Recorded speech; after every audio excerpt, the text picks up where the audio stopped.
Well, what is going on, everybody? Welcome everybody into the Overreaction Buffalo Sports Show, brought to you by the BFLO store, the official retail store of the Buffalo Bills on the Overreaction Sports Network, powered by Believe.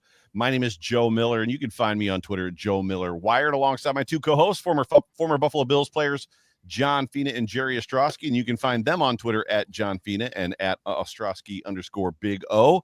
Please do us a favor. Please like, please subscribe, whatever platform you are consuming this live video broadcast on. Please hit that like button, smash that like button. Please hit the subscribe button. Heck, hit the notification button, all that good stuff. And if you were listening to this in post as a podcast, and yes, you can find our episodes on every single podcast platform out there. Please like and subscribe there.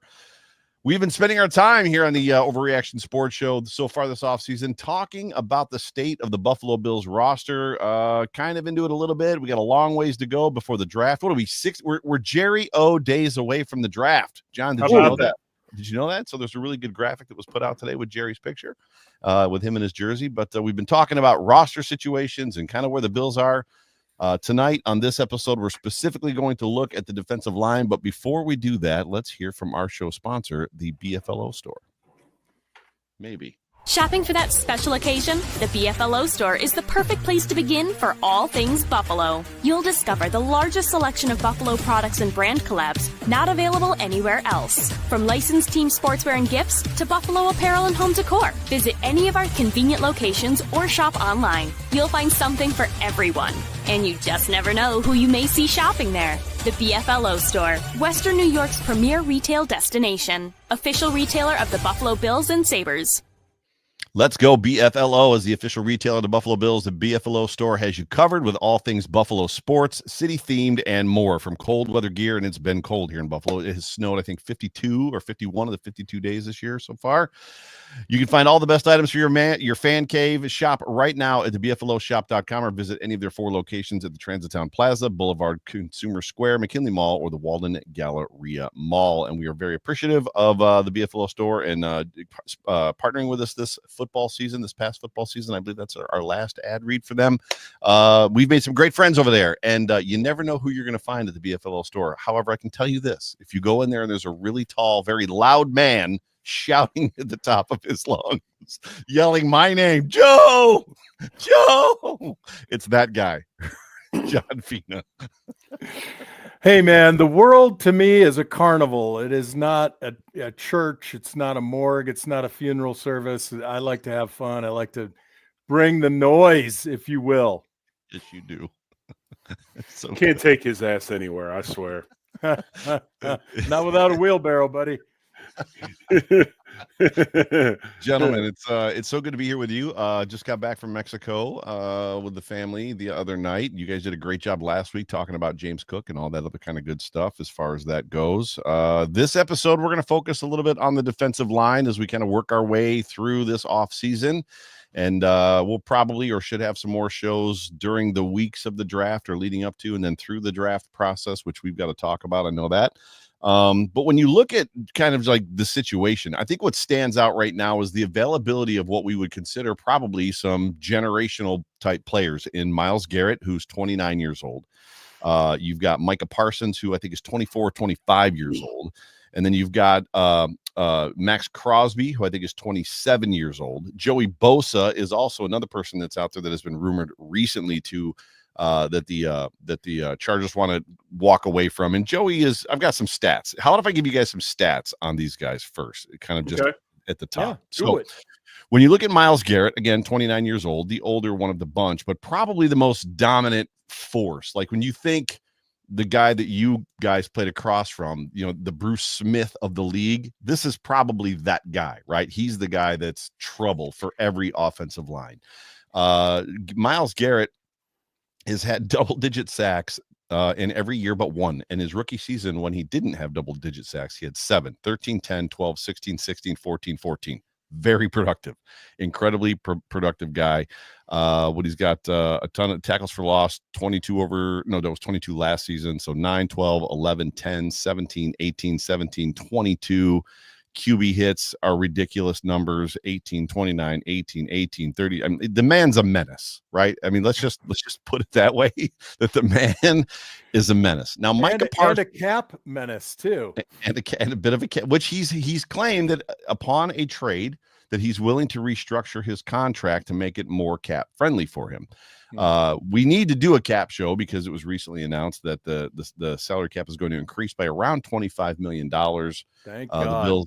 The Bills are in a little bit of cap trouble that they can get out of, but we've got to kind of talk through some of that stuff as well. Now, Micah Parsons. Micah Parsons is that guy that is also a big time disruptor. Age is a big thing for him because he's a lot younger. Double-digit sacks every year of his career, 13, 14, and 12. Tackles for loss, 20, 13, 18, 12. And the funny part about these numbers is we haven't sniffed a player like this probably since Mario Williams came to Buffalo, and the Bills paid him, I think, $100 million or something like that. QB hits 30, 26, 33, 23.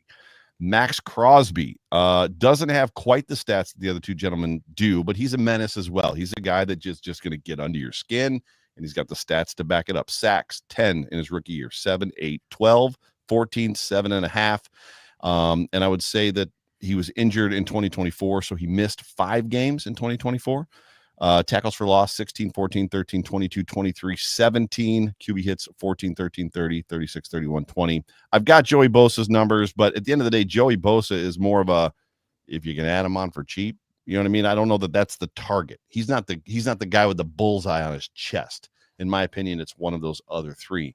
And as we begin to break down and look through the Bills kind of numbers, and I've got some numbers for you guys for that, real quick, just when you guys, as former offensive linemen, see those three, maybe that fourth player with Joey Bosa, who Joey's good when he's healthy. The problem is availability is the best ability, and he's never available. Not never, but he's not as available as the other guys. The other guys are durable.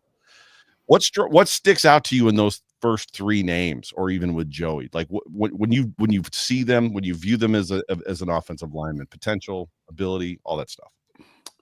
I think the biggest thing for me is you have to see where these free agents or guys that possibly could be potential trade targets fit into the style of defense that we play. Right. I think Micah Parsons has generational talent. His first so many years in the league, he's been productive. He has been hurt, and he has been a bit of a, I don't want to say problem, but definitely a burr in the saddle because he likes to be boisterous, go on podcasts and things like that. Yes. So you'd have to take that into consideration. My biggest thing about Micah is how does he fit into our defense? Because he really is kind of a hybrid linebacker defensive end. Very Von Miller-esque, Jerry Hughes-esque. Yes. Well, I don't even think it's. I think he's even different than that. I think he could play linebacker, then come down in a stand-up situation to rush the passer. I think the way we play defense now, that being said, I talked about it as a potential topic today for the show. We can talk about it at another date, but the new coaches coming in and how do they influence what the Bills do defensively, because they're bringing in former D coordinators and things like that. I like size. I'm tired of seeing us be smaller than everybody we play. Ooh. So my opinion is I want to target size. And when I look at the size of players, Myles Garrett is that guy. He's big, he's physical, he plays the run, he rushes the passer.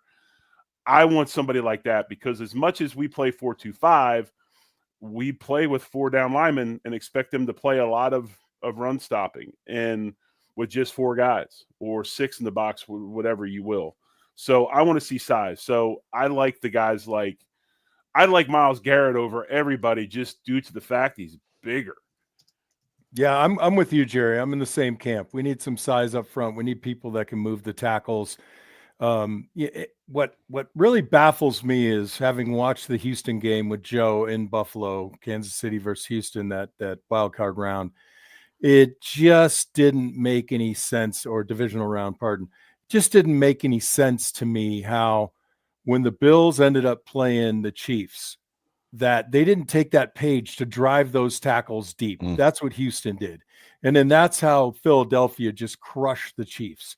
They really took advantage of those tackles. So for me, what I think it's almost a toss-up between Garrett and Max Crosby. I'm with Jerry that the third one is Micah Parsons just because of the style and fit. But what I cannot understand Did they not watch that film?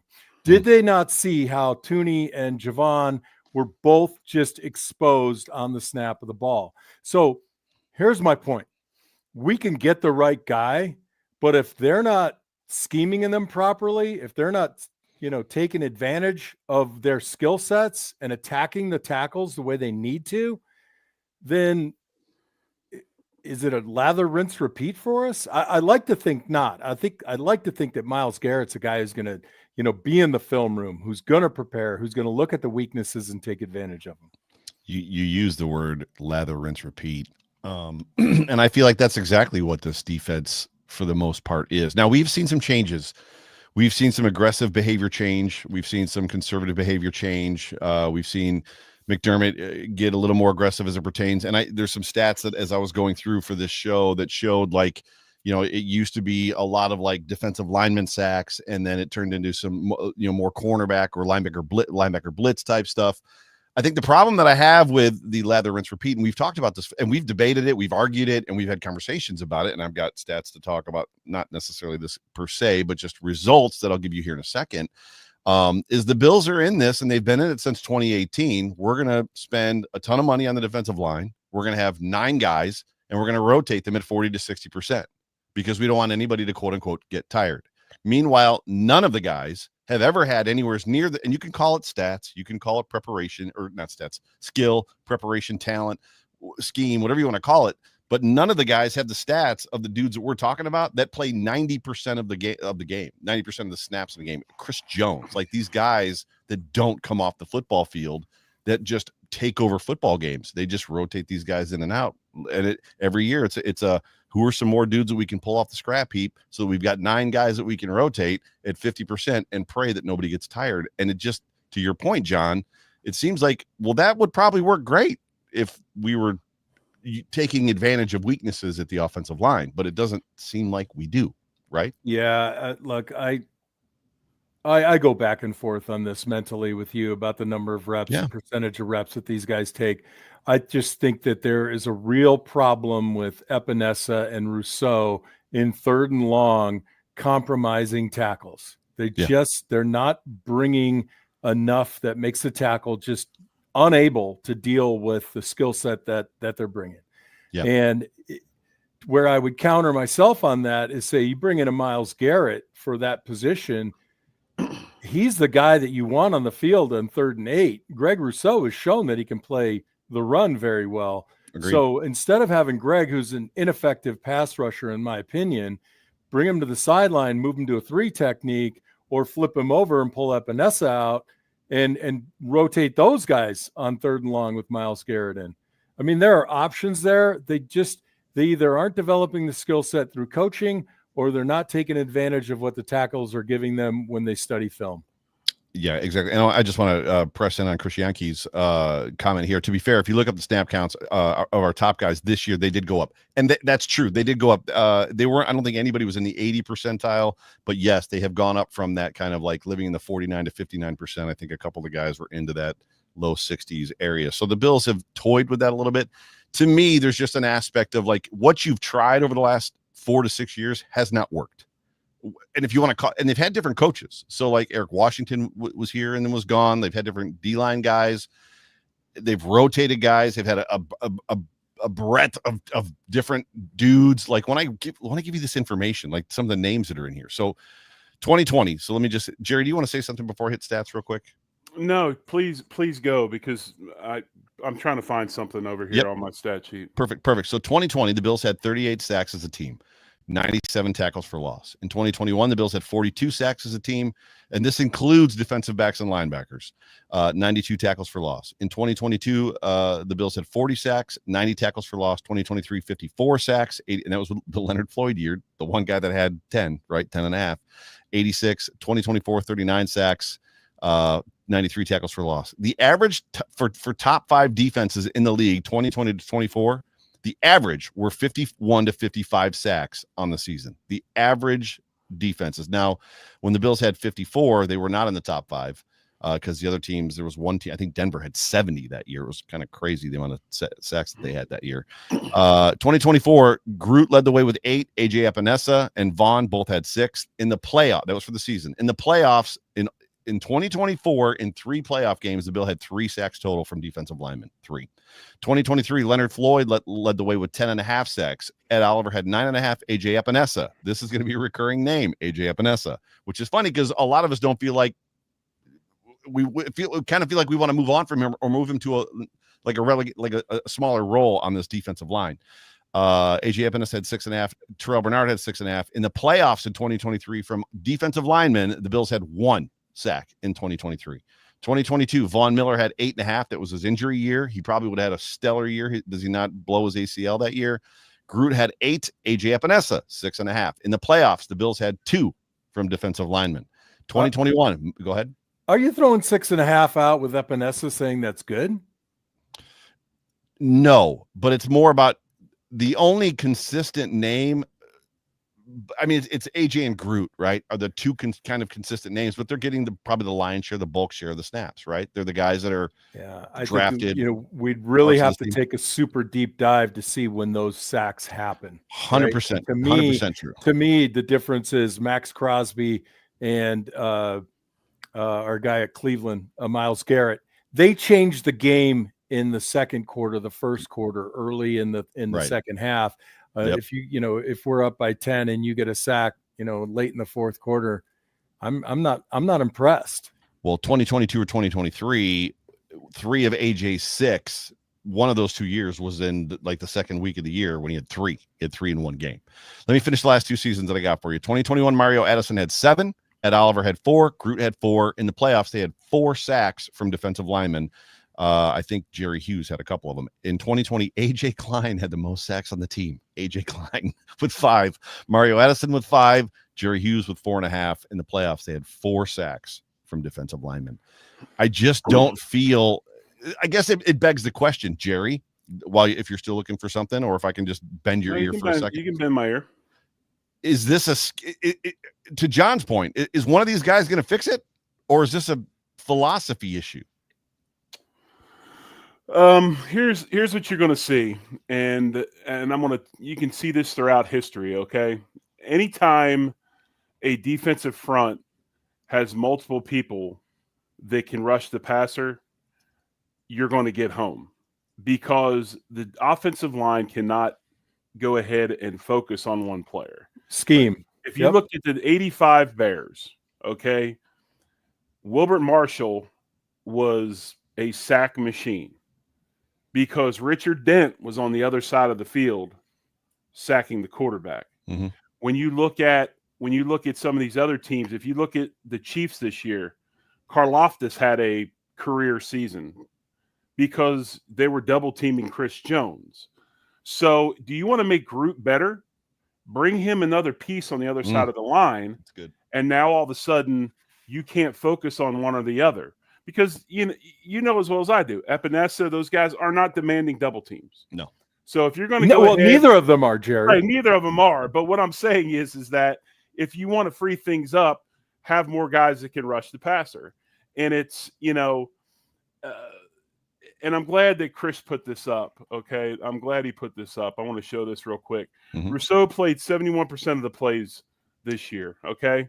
You know how many percentage of the plays that Chris Jones played this year? Probably 75? 71%. The exact same. Ed Oliver played 66, but that was because Ed was hurt. Epinesa's numbers are where I figured they would be. Daquan with his age is where I figured it would be. I don't agree with you. This is a deviation, though. These numbers are a deviation. I don't agree with you. I do not. I'll never agree with you that you take a guy for 17 plus games in a season and you play him 95% of the plays and expect him to be as good game 1 as he will be game 17. Fair. It's not going to happen. My overreaction to that stat is definitely a knee jerk and an exaggeration. So, I'm not saying that guys should be playing 95%, but I definitely don't want to see. It was the Von Miller conversation when Von Miller got here. When the Bills brought Von Miller in, Von at that time I think was playing 80% of the snaps, and he said, "I'm an 80% guy. That's what I do." And the Bills immediately moved him to 45 to 50%. And like that's just what they do. I But just do you don't. take age into consideration? Two things I want to add to what you both just said. Bruce Smith would not come off the field because he wanted more snaps, but he earned them. Yeah. If Rousseau wants more or Epinesa wants more, be more productive. Yeah. Right. Can tell the coaches, get me more chances. I want to get to the Pro Bowl. I want to get to the Hall of Fame, whatever the hell your goal is. But if you want more snaps, you got to justify it. And then part two is nothing will help more than getting another 3 and a 1 in there that can push the pocket, that can get, and I'm not saying come free up the middle, make the sack, but if you can move the center guards back 3 or 4 and we can collapse on the tackles, this is exactly what Philadelphia did. Compress the tackles, push the middle, and there's nowhere to go. We need both pieces. So you could say Myles Garrett all day long, but we need that other piece in the middle. And to me, this is number one and number two need for this defense. So I agree, and I don't think that the other inside guy needs to be a slasher type guy. Agreed. I don't You need a big body, big like a Pat Williams, big guy. They need to get bigger. Yeah. They have to get bigger. Yep. I mean, I don't know how many times I've talked about it on my show, on this show, on other shows. You know, up the middle, you're taking undersized defensive tackles and playing undersized linebackers behind them with an undersized nickel guy coming down to play in the box as well. You're right. And it's like you've got a bunch of it's great. They're smart. They fly to the ball. They're fast. They're injury prone because they're small. Mm-hmm. It's just the way it is. Big men rule the world. I'm sorry. That's the way it goes in that league. No, you're sorry. Yeah. And so they have got to figure out a way to get big. And we don't, we drafted big at wide receiver, and evidently that was wrong. But maybe Keon can play one technique. I don't know. But Keon, come on, Jerry. That ain't fair. Keon's going to be fine. No, that was my shot at everybody bitching about Keon. Oh, I think okay. Keon's Very fine. good. What do you think about? Have you been watching Osa from Dallas, Odigizib from UCLA, Bruno's old teammate?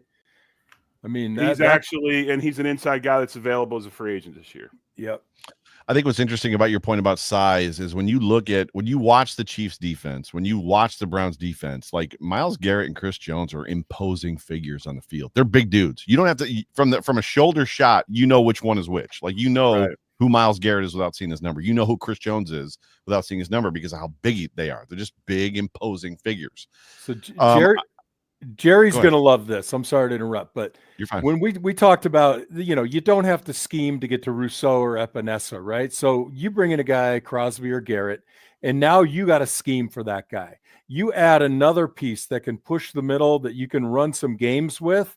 And now you can put schematically, you can put the offense in a very difficult position by place on the field, down in distance, by having two guys like that, it's really hard to scheme against two guys. Yeah. Much easier to scheme against one. What's funny is, for most of my life, I've been told I'm not very smart because I'm Polish, right? So between jokes and, water cooler conversation and everything else, sure.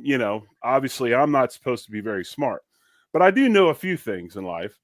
And John is 100% correct. And I think that people, when we talk about pass rush, we always talk about the outside guys. Mm-hmm. Yes, that's wonderful. That's great. And that's what you need.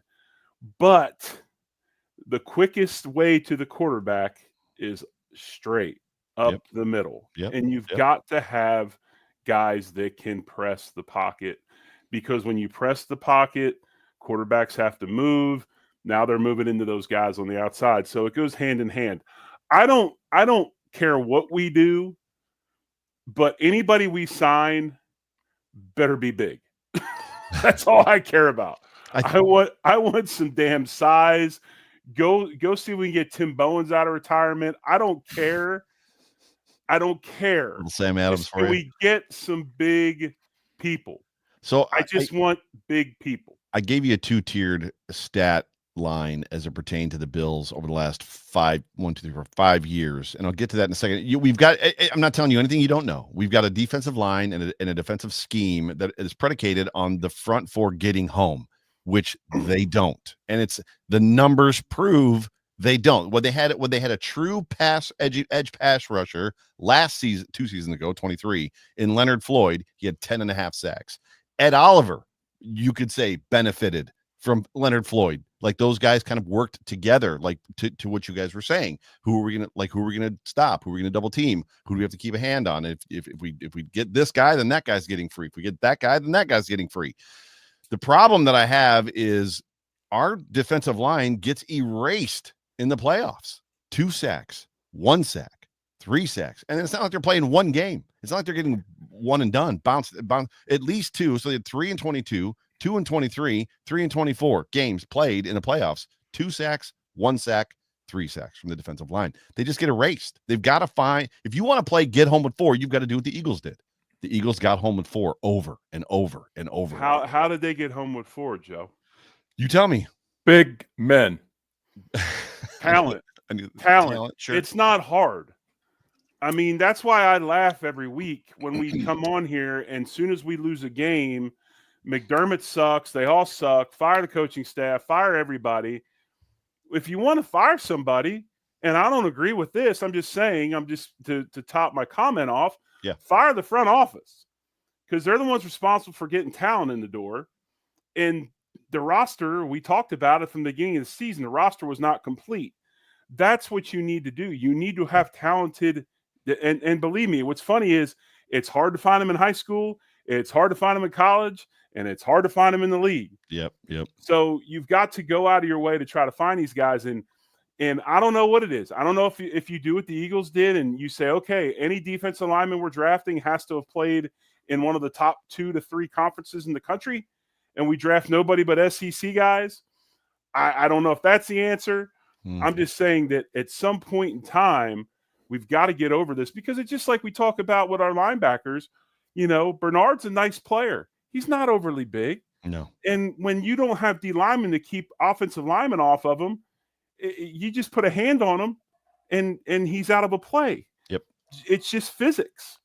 Yeah. And I mean, I don't know what else to say about it. I wish I gave you some snappy, like really in-depth answer. I could say, well, the advanced analytics say. Well, I'm just telling you, you just look at it. I'm going to go low-hanging fruit. Okay, so if I were to make an excuse for the Bills organization, we could say cap. They couldn't go hire somebody. But then on the flip side, I'm looking at the protracted development of a guy like Rousseau, who seems physically to have the tools, but reluctant to either coach himself, work a new move, have a signature move, or film study it up and take advantage of what he sees. So we come into the season maybe unequipped, but by virtue of the cap or any other reason, we have the confidence in these guys, then those guys have to deliver.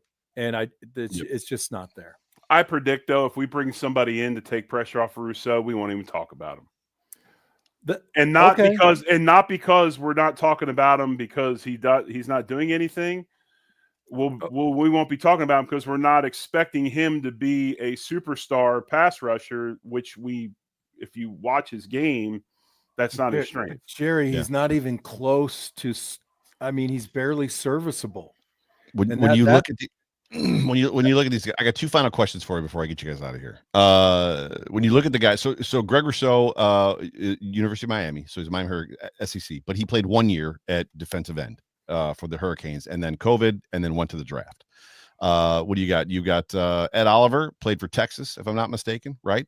And then A.J. Epinesa, if I'm not mistaken, is from Iowa. So those are kind of where the 3 main dudes that we've drafted came from. Now we got Dwayne Carter, Duke, right? Who we're going to find out more about him. He started to look good. This is the question that I have. The Bills have the opportunity. It's 2 questions. So rapid fire. If the Bills draft somebody like for this purpose, do you trust them to find the right guy in round 1 or 2? Okay. I don't think. Go ahead, John. I think you have to get the defensive end in the market, right? So Garrett, Crosby, Micah, I don't know who else is out there. Those are the top 3 names. I don't like Bosa for this.